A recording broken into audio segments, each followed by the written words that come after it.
শেখ হাসিনাকে এবার নমরুদ আর ফেরাউনের সাথে তুলনা করে বিএনপির নির্বাহী কমিটির সদস্য ও সাবেক উপমন্ত্রী অ্যাডভোকেট এম রুহুল কুদ্দুস তালুকদার দুলু বলেন, শেখ হাসিনা নমরুদ আর ফেরাউনের দোসর ছিল। পবিত্র কুরআনে যেভাবে ফেরাউন নমরুদদের মুসলমানদের উপর অত্যাচার নির্যাতনের ঘটনা বর্ণনা করা হয়েছে, বিগত ১৫ বছর সেভাবেই শেখ হাসিনা বাংলাদেশের মাটিতে জুলুম, নির্যাতন, অত্যাচার করেছে।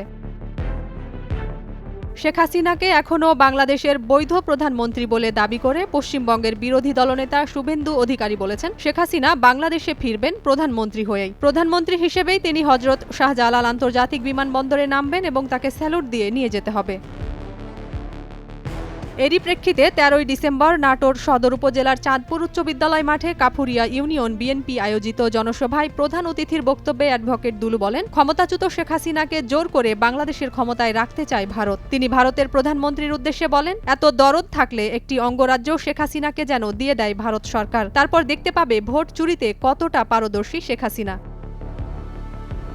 রুহুল কুদ্দুস তালুকদার দুলু আরও বলেন, ভোট চুরি করে একসময় দেখা যাবে শেখ হাসিনা ভারতের প্রধানমন্ত্রীর পদ দখল করে নিয়েছে। কেননা শেখ হাসিনা জানে কিভাবে জোর করে ক্ষমতায় থাকা যায়, কিভাবে গুম খুন করতে হয়।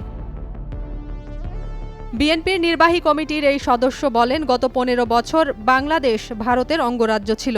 বিগত সময়ে বিএনপি নারীদের সবচেয়ে বেশি সম্মানিত করেছেন এবং খালেদা জিয়া নারী শিক্ষা ফ্রি করে দিয়েছিলেন, এসব কথাও তুলে ধরেন বিএনপির এই নেতা। বিএনপির নেতাকর্মীদের উদ্দেশ্যে হুঁশিয়ারি দিয়ে দুলু বলেন, যেই বিএনপি নেতা আওয়ামী লীগের সন্ত্রাসীদের জায়গা দেবে, আত্মীয়তার কথা বলে রাজনীতির সুযোগ করে দেবে, সেই সকল নেতাদের বিরুদ্ধে দলীয় ব্যবস্থা নেওয়া হবে।